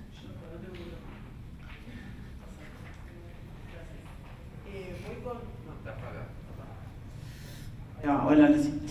Voy con lo que dijo Alberto. Sí, el tema, o sea, sí, en realidad reforzó lo que dijo, así que voy a decirte, Alberto, tenés razón, obviamente, porque estamos con esta cuestión de la necesidad de estudiar, comprender esos capítulos que requieren, sí, requieren conocimiento técnico, o sea, requieren que nos volvamos especialistas. O sea, hay mucha gente acá que ha pasado muchos años leyendo estos tratados y requerimos ese saber técnico, porque en su momento, para poder explicar qué era el ALCA, nos tuvimos que sentar a leer el ALCA. Para mí, todavía estaba estudiando ciencia política, no entendía nada, tenía que pedirle a mis amigos economistas que me explicaran, a mis amigos abogados que me explicaran, y de ahí armar algo. Lo mismo seguimos requiriendo hoy. Pero hay palabras claves, ¿no?, de los temas que yo mencionaba. Por ejemplo, cada vez que ustedes vean... Esto es simplemente tener atención a estos términos, y cuando lean algo de esto ya, que se les prenda la alerta. El término de transparencia. Transparencia siempre es un término que hay que entenderlo en el marco de este concepto de facilitación. Las buenas prácticas. Un concepto que aparece hoy en todos los capítulos de coherencia regulatoria es el concepto de buenas prácticas. Pero lo interesante de buenas prácticas es que es un concepto que está empujando fuerte la OCDE y que tiene esta tendencia a, como yo les decía antes, homogeneizar. Porque si hay unas prácticas que son buenas, parece, en política yo no sabía que había prácticas buenas y prácticas malas. Hay unas prácticas que son las que están bien, dice la OCDE. Entonces, esas prácticas, todos tienen que copiar esas prácticas, porque son las buenas prácticas. Si se fijan en distintas áreas de debate, esas buenas prácticas aparecen en buenas prácticas mineras, buenas prácticas, acá estamos hablando de buenas prácticas regulatorias, pero aparecen buenas prácticas mineras, buenas prácticas pesqueras. Hemos empezado a ver en un montón de áreas que aparecen buenas prácticas en el campo. El concepto de buenas prácticas se instaló. Cuando vean el concepto de buenas prácticas, acuérdense de mí diciéndole, es un concepto de la OCDE. Es un concepto que tiene la tendencia a que todos los estados copien las regulaciones que la OCDE propone, que son las regulaciones del capital, ¿sí? Partes interesadas, ahí Pedro nos da otro ejemplo, este de los stakeholders, como parte del proceso regulatorio. Y esta idea de la coherencia, que va asociada a lo de las buenas prácticas. Esos conceptos, cuando ustedes los vean en cualquier documento, alerta. ¿Sí? Alerta, porque significa que algo está esta tendencia a la homogeneización y la igualación de las regulaciones hacia abajo. Y el otro elemento, algo que no hablamos nunca tampoco, pero los países donde ya existen TLCs vigentes, muchas cosas han mencionado ayer, que es qué pasa una vez que empieza la vigencia del tratado. Una vez que entra en vigencia, nosotros en el acuerdo de Mercosur-Unión Europea, por ejemplo, para argentinos, brasileños, la compañera de Paraguay, que nosotros no tenemos TLC fuertes como tienen los compañeros de Chile, como tienen los compañeros de Costa Rica, que contaba el CAFTA, México. ¿Qué es lo que encontramos? Es el proceso administrativo, otro tema. ¿Qué? ¿Cómo el proceso administrativo del tratado? Sí, porque todos los tratados crean un organigrama de cómo se va a administrar el acuerdo, y ahí aparece otro elemento de la diplomacia oscura. Una diplomacia oscura, ¿no? Nos hablan de transparencia, pero ellos generan una diplomacia oscura, que es cómo se va a seguir reglamentando cada uno de estos elementos una vez que el tratado entra en vigencia. Se crean los grupos de trabajo, las comisiones, los comités de propiedad intelectual, el comité que va a regular los organismos genéticamente modificados entre Mercosur y Unión Europea. ¿Y qué palabra aparece ahí? Aparecen los stakeholders.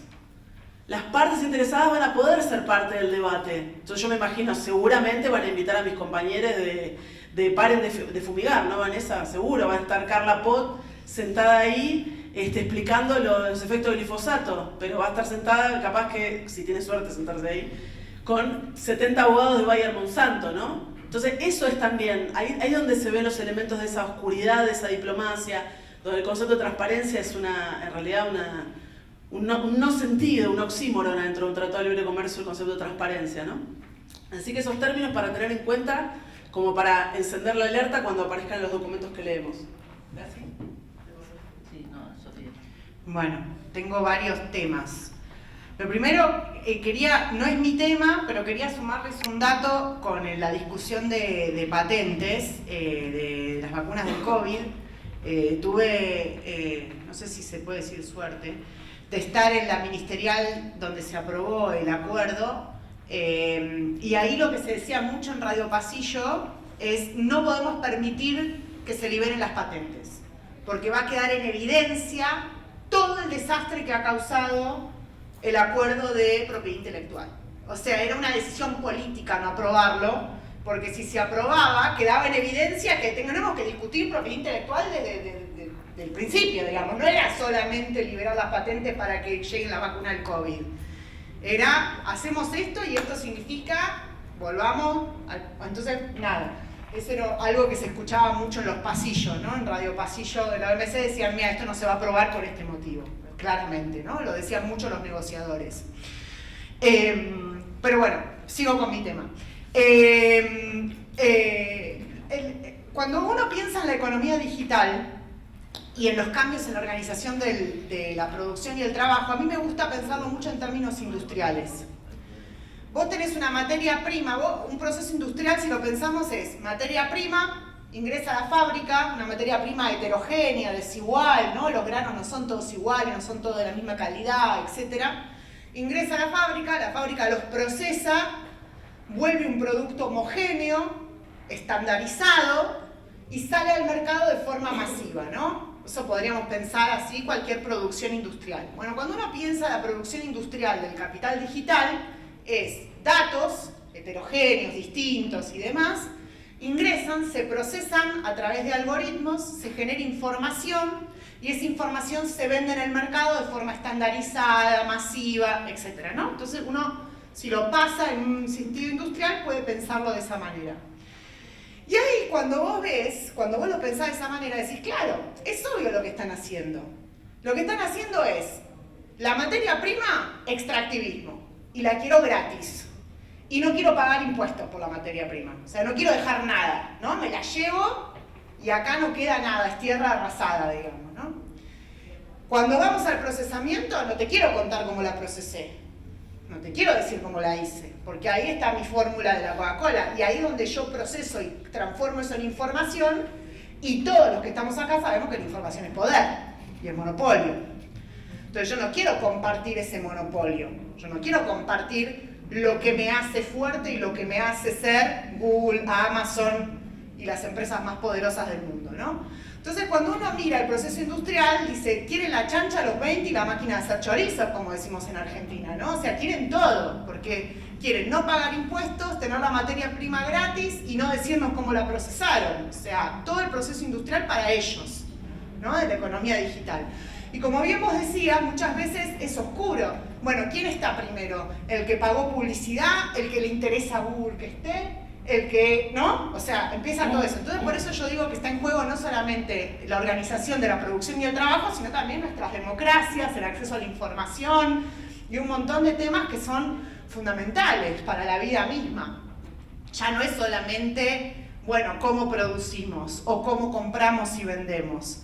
Es también cómo nos informamos, cómo nos educamos, cómo accedemos a la salud, cómo accedemos a los servicios públicos, porque cuando estos sistemas se meten, esto está pasando mucho en el Estado, ¿no? Que subcontrata sistemas. Entonces subcontrato la historia clínica digital de una empresa. Bueno, estoy privatizando de forma indirecta los servicios públicos, porque le estoy diciendo al Estado: vos vas a perder el acceso a esos datos, vas a perder el acceso a la gestión del servicio público. Y ese sistema va a estar desarrollado con una lógica capitalista de ganancias, no con una lógica de inclusión, de servicios públicos, de acceso. Va a estar desarrollado con una lógica de ganancia, que es lo que busca la empresa, digamos, son las reglas del juego del capital, ¿no?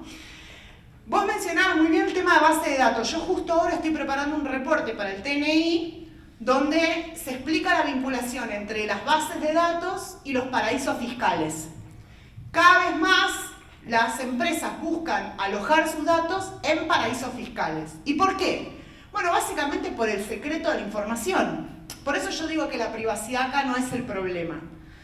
Porque la privacidad a ellos les interesa más que a nosotros. Cuando yo veo muchas organizaciones de la sociedad civil muy preocupadas por las leyes de protección de datos personales, que hay que ocuparse, no digo que no, porque evidentemente no es justo que las empresas sepan todo de nosotros y hagan con nuestros datos lo que quieren. Pero digo, las empresas están más preocupadas por las leyes de protección de datos que nosotros mismos, porque lo que ellos quieren es proteger su información. Esa ley también los protege a ellos.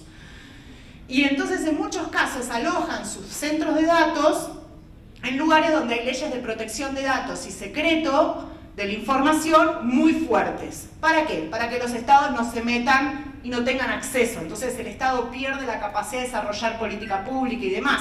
Hay un caso emblemático que es el de la ciudad de Nueva York. La ciudad de Nueva York, cuando resuelven el problema de inseguridad estructural que tenían de alguna manera, decidieron volver a plantear todo el sistema de transporte público. ¿Por qué? Porque había zonas que estaban completamente desprovistas de transporte público por miedo, ¿no? Los motoristas no querían pasar por ahí. Entonces, ¿qué hace la ciudad de Nueva York? Le exige a Uber que le comparta los datos del transporte urbano que ellos tenían para el rediseño del sistema de transporte público urbano. ¿Por qué? Porque donde no había transporte público, evidentemente funcionaba más Uber, porque la gente se tenía que mover de alguna manera. Entonces le piden los datos y en base a eso rediseñaron todo el sistema de transporte público. Este es un caso donde se ve, y a mucha gente dice, no, pero el conflicto de la privacidad. Al Estado no le interesa saber que Alberto se movió de tal punto a tal punto en tal horario. Lo que le interesa saber es cuánta gente se movió y de qué forma para poder poner un servicio de transporte público, con lo cual ahí no hay conflicto con la privacidad. Lo que hay es un tema de acceso a la información, ¿no? Y la información es poder, evidentemente. Con lo cual estamos frente a un problema, porque allí donde son las guaridas fiscales del capital financiero, están siendo también las guaridas del poder de la información del capital digital. O sea, es el mismo sitio. De hecho, en Europa los principales centros de datos están en Holanda, en Irlanda y en Luxemburgo. O casualidad, ¿no? O casualidad. En América Latina están en Panamá la mayoría de los centros de datos. O casualidad, ¿no? Entonces empezamos a ver que esto empieza a ser un problema grave, ¿no? O sea, el capital, la materia prima del capital digital se está escondiendo en los mismos lugares donde se esconde el capital financiero, ¿no? Te queda todo juntito. Respecto de la ley de protección de datos, en América Latina el primer país en tener una ley de protección de datos personales fue Chile en el año 98, creo. 98 me parece.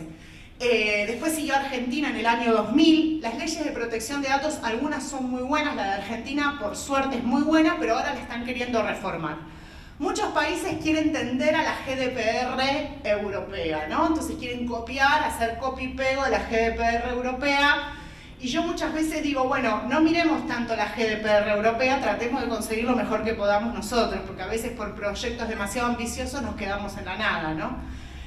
Hay países como Bolivia donde ni siquiera hay ley de protección de datos personales y donde de hecho ha habido escándalos donde se ha filtrado la información de que un ministro tenía VIH y le destrozaron la carrera política, ¿no? Una cosa que debería llevar preso a la persona que filtró ese dato, porque es una barbaridad que se haga esto.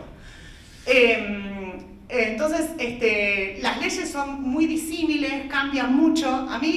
Yo no soy especialista en protección y en privacidad, la verdad es que no, porque ya te digo, porque hay gente que se dedica a eso y que es muy buena, y yo por ahí lo trato de ver desde una visión más macroeconómica, pero sí te digo que hay una necesidad de renovación por este tema de la localización.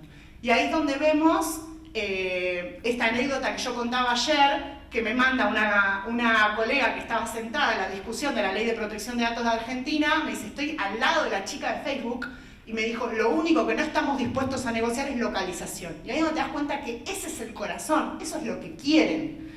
Todo lo demás, protección al consumidor y qué sé yo, es importante, les recomiendo que lo lean, en el informe del Transnational Institute está explicado, pero el corazón de lo que quieren es el acceso a la materia prima y que el Estado no se meta porque no quieren hacer ver que eso es un servicio público y que tiene un destino común. Yo digo que son bienes comunes los datos, ¿no? Como el aire, como la salud, son bienes comunes, no son ni siquiera bienes públicos. Y que las comunidades deberían tener acceso y deberían poder manejarlos de una manera inteligente para poder mejorar su desarrollo urbano, su política pública, su diseño, ¿no? O sea, deberían poder tener acceso. Y eso tampoco las leyes de protección de datos lo están planteando. En muchos casos se plantea, no queremos que nadie tenga acceso, ni las empresas ni el Estado, ¿no? Porque el dato es mío. Y esa es una visión liberal, en definitiva, ¿no? O sea, es defender un modelo liberal de esto es mío y nadie se lo queda. Y la verdad que a mí me parece bastante bobo, porque las comunidades podrían beneficiarse muchísimo si miramos esta dimensión pública, esta dimensión común, esta dimensión comunitaria que tienen los datos y que nos podría servir para un montón de cosas. Yo siempre digo, ¿cuánto vale una base de datos para un académico que está tratando de hacer su tesis doctoral, por ejemplo, ¿no? O sea, que por ahí quisiera investigar un tema sobre acceso a la salud en comunidades aborígenes o demás, ¿no? Y no hay datos. Vivimos en un mundo de Big Data sin datos. Y ahí es donde entra en conflicto lo público y lo privado. Y las leyes de protección de datos personales no están teniendo en cuenta esta dimensión en ningún caso, tampoco la GDPR europea, ¿no? Es como que siguen esta línea liberal de yo individuo, es mi dato, me lo protegen, que nadie tenga acceso. Y la verdad es que hoy día la anonimización ya no es una cuestión técnica, es una cuestión política. Porque ya los datos se pueden anonimizar, o sea, técnicamente ya existen herramientas para hacerlo, para encriptar información, para anonimizarla, eso ya existe, con lo cual ya no es un problema proteger la privacidad de la persona. Si se quiere proteger, se protege. El problema acá es a quién le doy acceso y con qué fin. Y las empresas lo que quieren es que el acceso sea de ellos y de nadie más y con un fin comercial, ¿no? Y ahí es donde tenemos la cara más cruel de un capitalismo digital que ha logrado generar un bien público y que evidentemente se lo quieren quedar y privatizar de una manera completamente arbitraria a través de acuerdos de libre comercio. Yo siempre digo, están tan apurados por regular porque quieren regular antes de que los estados entiendan de qué se trata esto, ¿no? Antes de que entiendan la conversación. O sea, apúrenlo y regulen ya, desregulen ya, antes de que África entienda de qué se trata esto, ¿no? O sea, y se nota mucho cómo los empujan. Bueno, pero vos no querés que la economía digital derrame para vos también, por eso necesitamos esta regulación, ¿no? Es como que los instan en la OMC, vos ves cómo los presionan para que firmen y se unan en las negociaciones, lo cual es completamente nefasto. Así que bueno, ahí respondí un poquito los temas. Bueno, no sé. Sí, no sé. No, hay que... Pedro quería una cosita rápida. Muy rápido. Ese tema del multi-stakeholder, me acordé de un otro tema que fue justo...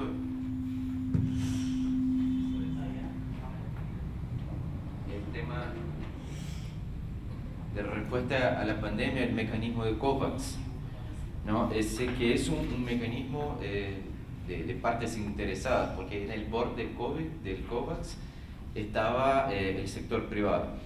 Y un otro tema también que me parece que refleja muy bien ese abordaje de multiactor, de partes interesadas, es que para los estados hay siempre obligaciones y restricciones, pero para el sector privado está siempre el abordaje voluntario, ¿no? O sea, ellos pueden o no compartir informaciones, ellos pueden o no abrir mano de la patente o de lo que sea.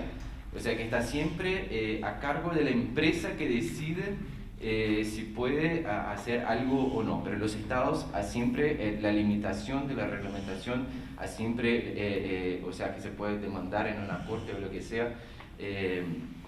Y ese abordaje para mí está siempre marcada esa diferencia de obligaciones y responsabilidades, que el Estado siempre tiene mucho más de que la empresa, que tiene mucho más derechos que el Estado. Bueno, gracias. Bueno, tenemos dos preguntas, si nos da el tiempo yo también hago una. Compañero. Aquí. Dos personas. ¿Puede pasar? No, en principio trata de calmarse también para hacer, porque si no, estamos bien en tiempo, así que pueden caminar. Gracias. ¿No? Voy a tratar de ser breve también para que más puedan hacer uso de la palabra. Bueno, ahorita con las exposiciones, excelentes exposiciones, la verdad es que vamos entendiendo y relacionando cosas que ya sabemos nosotros o nosotras, y es cierto lo que decía Luciana en cuanto a la coherencia regulatoria. Ella habla de que en 2015 apareció, pero yo les quiero comentar que en México, desde 2014, en el periodo de Enrique Peña Nieto, en la página oficial, se ve aquí una familia muy contenta, ¿no?, de lo que el gobierno de México hizo, y dice: en los primeros 20 meses de esta administración, durante el periodo de transición, se concretaron 11 reformas estructurales. Ellos sabían que ya venía la renegociación del Telecán o ITEMEC, y las voy a leer para que ustedes vean cómo se le informa al pueblo de esto. Reforma energética: garantizará el abasto a precios competitivos de energéticos como petróleo, luz y gas natural. Al mismo tiempo modernizará este importante sector para detonar inversión, crecimiento económico y creación de empleos. Falso.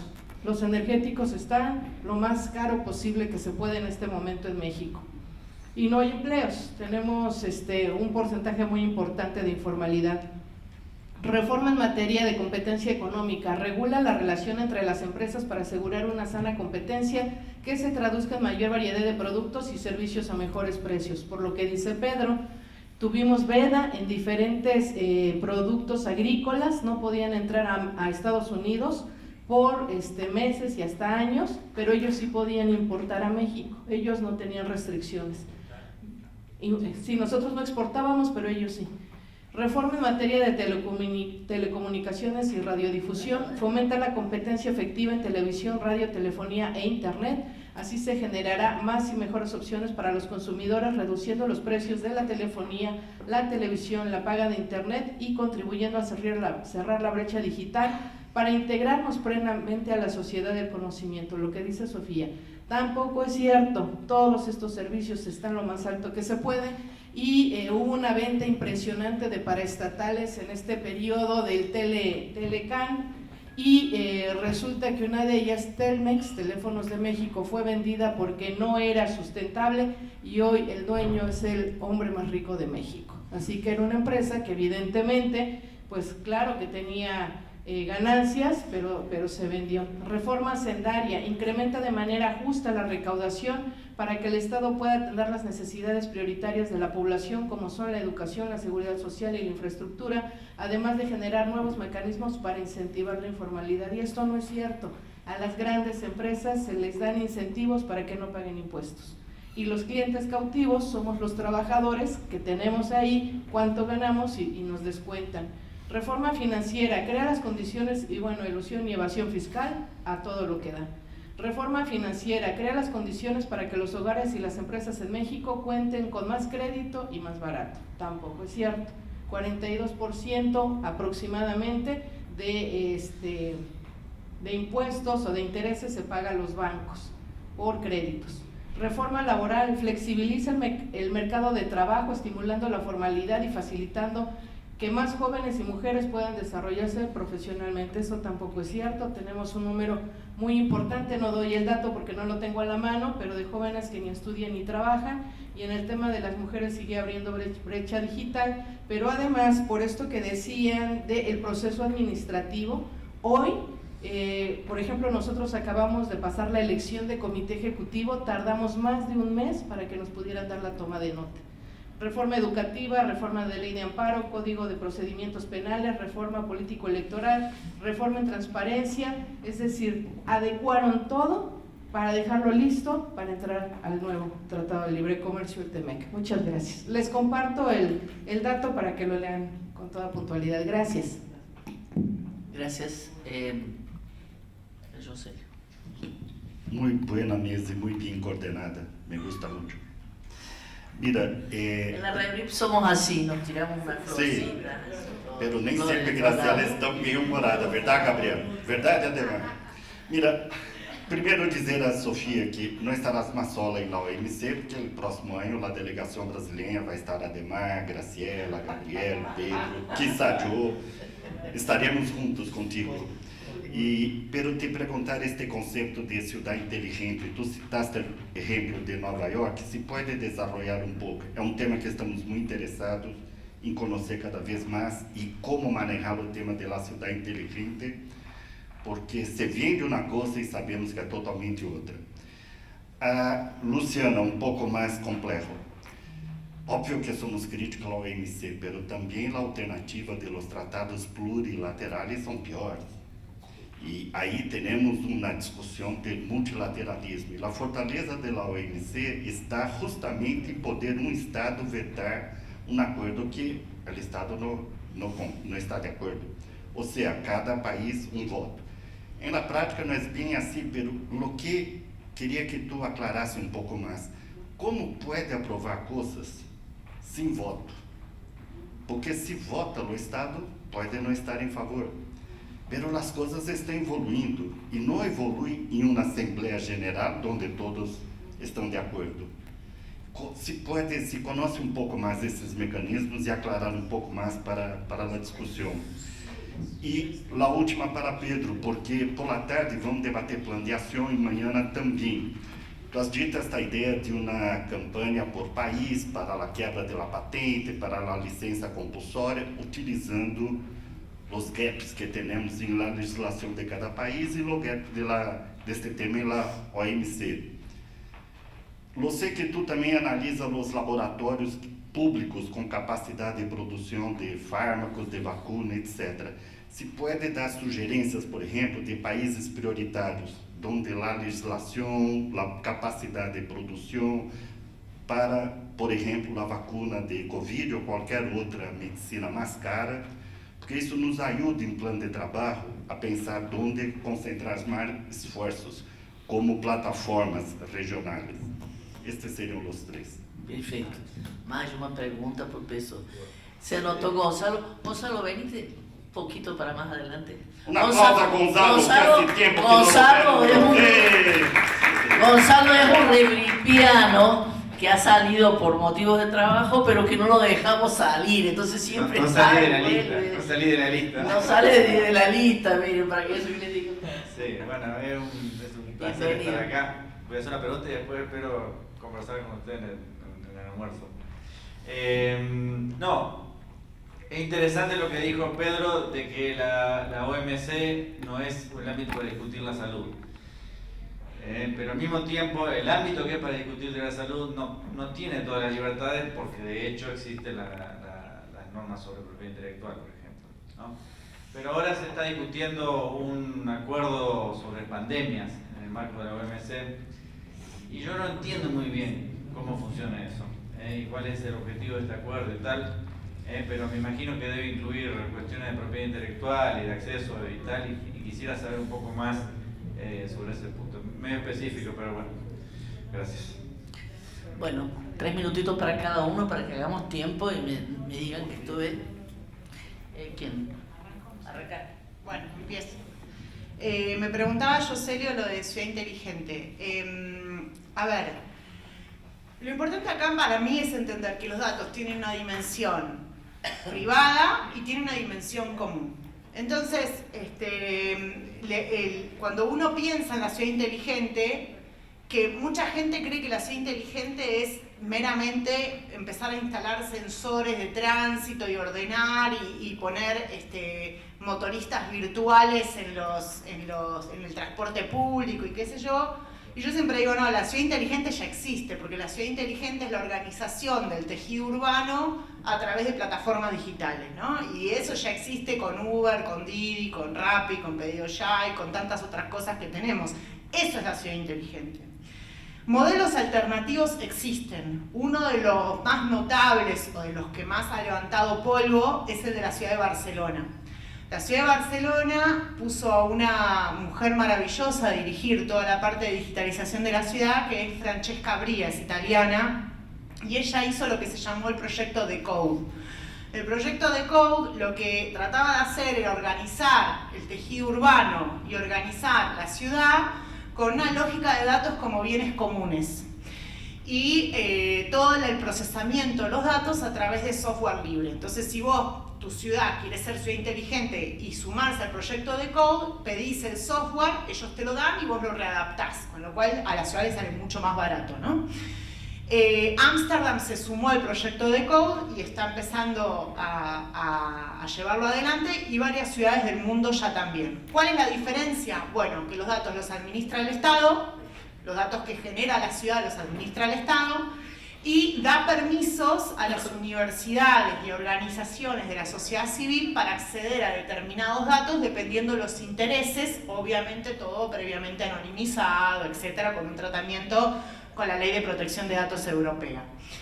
A mí me parece interesante porque también lo que han hecho es prohibir la entrada de estos organizadores del tejido urbano privados. Entonces, por ejemplo, Airbnb no está en la ciudad de Barcelona, ¿no? O sea, empezaron a decir, bueno, todos estos que querían monopolizar el mercado, que traen problemas inmobiliarios, problemas de movilidad, problemas de polución y demás, no los dejamos entrar, y nosotros vamos a hacer el propio Airbnb estatal con un manejo distinto de los datos y de quién tiene capacidad de publicar y quién no. Entonces, por ejemplo, los grandes negocios inmobiliarios no pueden publicar a través de ahí, ¿no? O sea, porque si no, lo que termina pasando es lo que sabemos todos que pasa en las ciudades hoy por hoy, que empiezan a comprar propiedades, las ofrecen en Airbnb, y vos sos estudiante, querés pagar un alquiler y no llegás. ¿Por qué? Porque están todas las casas vacías publicadas en Airbnb. Es un negocio inmobiliario tremendo que está pasando alrededor del mundo, ¿no? No es algo que sucede en una ciudad sola.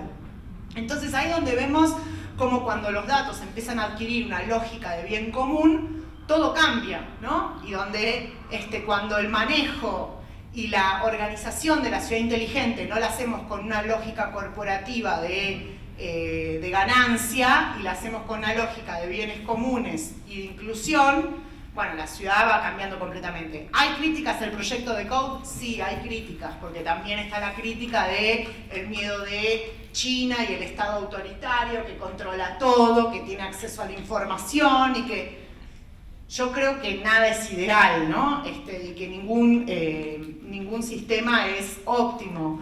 Y que a América Latina también en muchos casos le cuesta motivar que el Estado haga eso por cuestiones políticas, porque además después cambia el gobierno de turno y le estás dando un montón de poder a un gobierno que por ahí es autoritario. O sea, ¿qué hubiera hecho Bolsonaro, o qué hubiera hecho Piñera, o qué hubiera hecho Macri si hubiera tenido acceso a todos esos datos, ¿no? Entonces empiezan también conflictos de interés.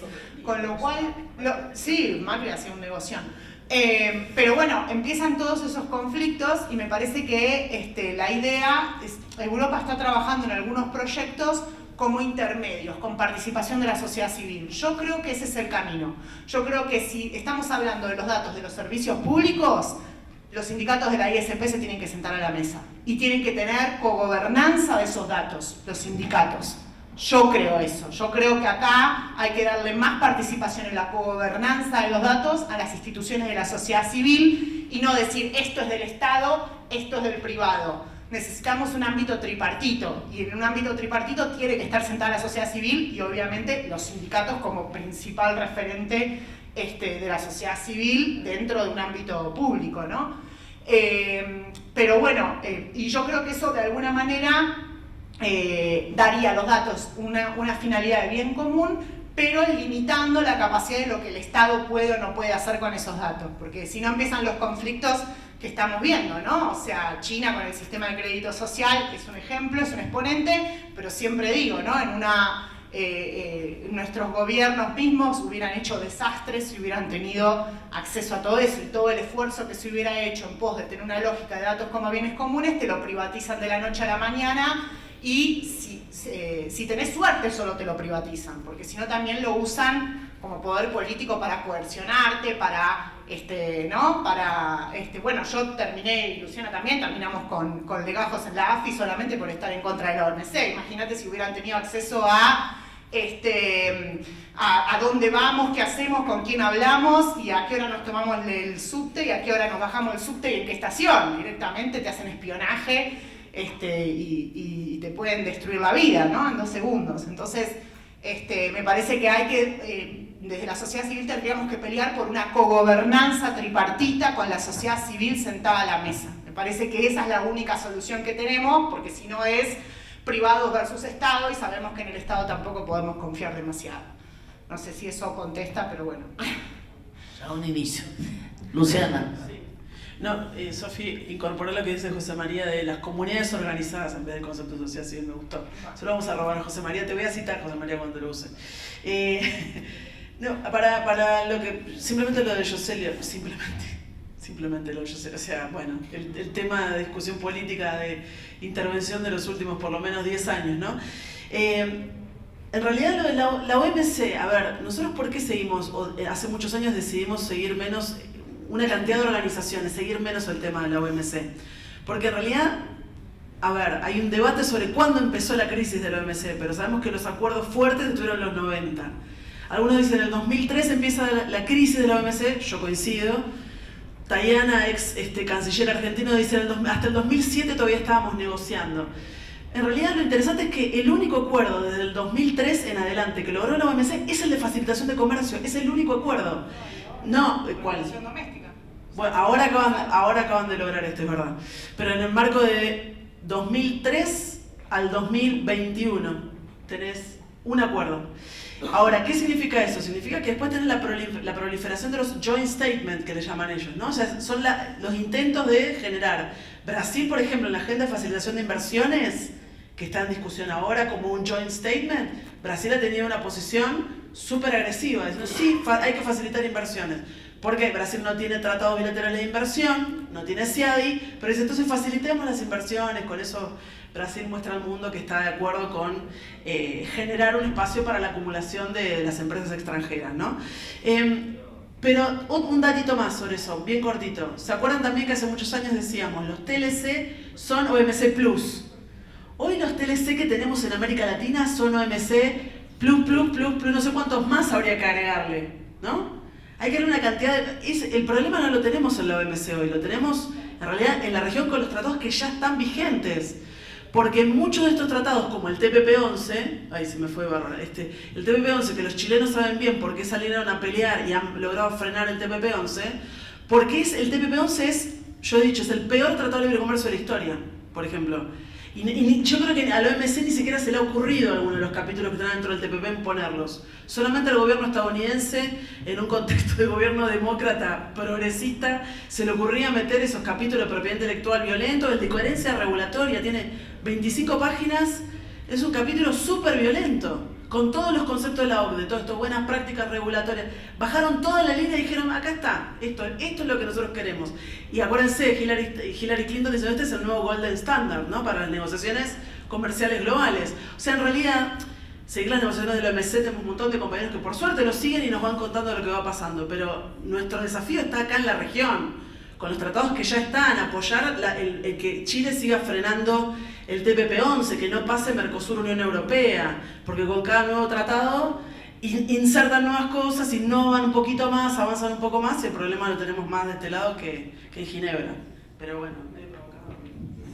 Bueno, gracias. Esto de la mesa ha provocado muchas discusiones muy interesantes, por eso nos vamos a pasar 3 minutitos que le voy a dar pena. Bueno, ¿alguien me preguntó, además de Jocelyn, alguien me preguntó algo? No. Bueno. Sí, vos hablas. claro, eso está apuntado acá. En términos de oportunidades de licencia obligatoria a uso gubernamental, entendiendo el tema también de la producción local, yo hablaría de Brasil, Argentina, México, Colombia y Perú. Brasil, Argentina y México sí tienen capacidad para producir vacunas. Colombia y Perú más medicamentos. Pero Colombia y Perú hay también el tema de restricciones por los tratados de libre comercio que han firmado ya hace mucho con Estados Unidos. O sea que hay un ambiente regulatorio más restricto para avanzar. Pero esos 5 países sí tienen capacidad. Hay una otra iniciativa importante que es el Hub de la OMS, que está tratando de empujar y transferir tecnología, ya está en marcha en África del Sur, y habrá también la previsión de en América Latina, pero que no se decidió, no sé si ya se decidió y no me acuerdo, pero habrá uno en América Latina, no estoy seguro de qué país, pero que es para vacunas de mRNA. Ya está, en África del Sur ya han podido hacer una tecnología de ingeniería reversa para producir allí en África del Sur sin el apoyo de, por ejemplo, Moderna, pero en América Latina todavía no está en marcha. Sobre el tratado de la pandemia que me pregunta Gonzalo. Bueno, es un debate y me parece que dos cosas importantes. La primera es que mucha gente dice que el tema de la propiedad intelectual está regulado por la OMC y cómo vamos a meter algo así en la OMS. Pero hay gente que también dice, bueno, se puede generar obligaciones para los países en la OMS, ¿sí? Como por ejemplo el Convenio Marco de Tabaco, que generó obligaciones, y eso no tiene nada que ver con las obligaciones asumidas por la OMC. O sea, un país puede asumir obligaciones en diferentes foros multilaterales, incorporar en legislación nacional, ¿sí? Y bueno, es un tema político, ¿no? Es un tema de luchar y empujar un determinado acúmulo y que los países estén involucrados en ese debate. Pero ¿qué es efectivamente el Tratado de la Pandemia en la OMS? Está estructurado en 3 ejes, ¿no? Ya hay un borrador, ¿no? que va a estar en consulta en las diferentes regiones. Son 3 ejes: preparación, prevención y respuesta, ¿no? El objetivo es que los estados y la comunidad internacional estén, que haya más claridad en términos de regulaciones y en términos de lo que se puede hacer y corregir errores de la pandemia de COVID-19. En cada uno de esos 3 ejes, preparación, prevención y respuesta, hay un montón de temas donde los países y en el nivel multilateral se puede corregir y hacer mejoras. Por ejemplo, en sistemas de salud, ¿no? ¿Qué se puede mejorar en términos de inversión? ¿No? Y ahí en cada uno de esos temas va a estar una pelea política muy fuerte, porque por ejemplo desde el punto de vista neoliberal se va a promover la participación del sector privado en los sistemas de salud para ofrecer cuidado a la gente, pero nosotros en la DCP defendemos no, hay que haber más inversión pública, más control del Estado para garantizar la salud de la población. Por ejemplo, condiciones de trabajo no solamente para los trabajadores de la salud, pero de otros servicios públicos esenciales, como por ejemplo de basura, de transporte, de seguridad, que han sido expuestos desnecesariamente al peligro de contaminación, porque no había una política de prevención y de protección a esos trabajadores en la pandemia de COVID-19. El tema de la deuda, por ejemplo, que los países se endeudan y en momentos de emergencia sanitaria podrá haber mecanismos de perdón a la deuda o de acceso a crédito de las instituciones financieras internacionales.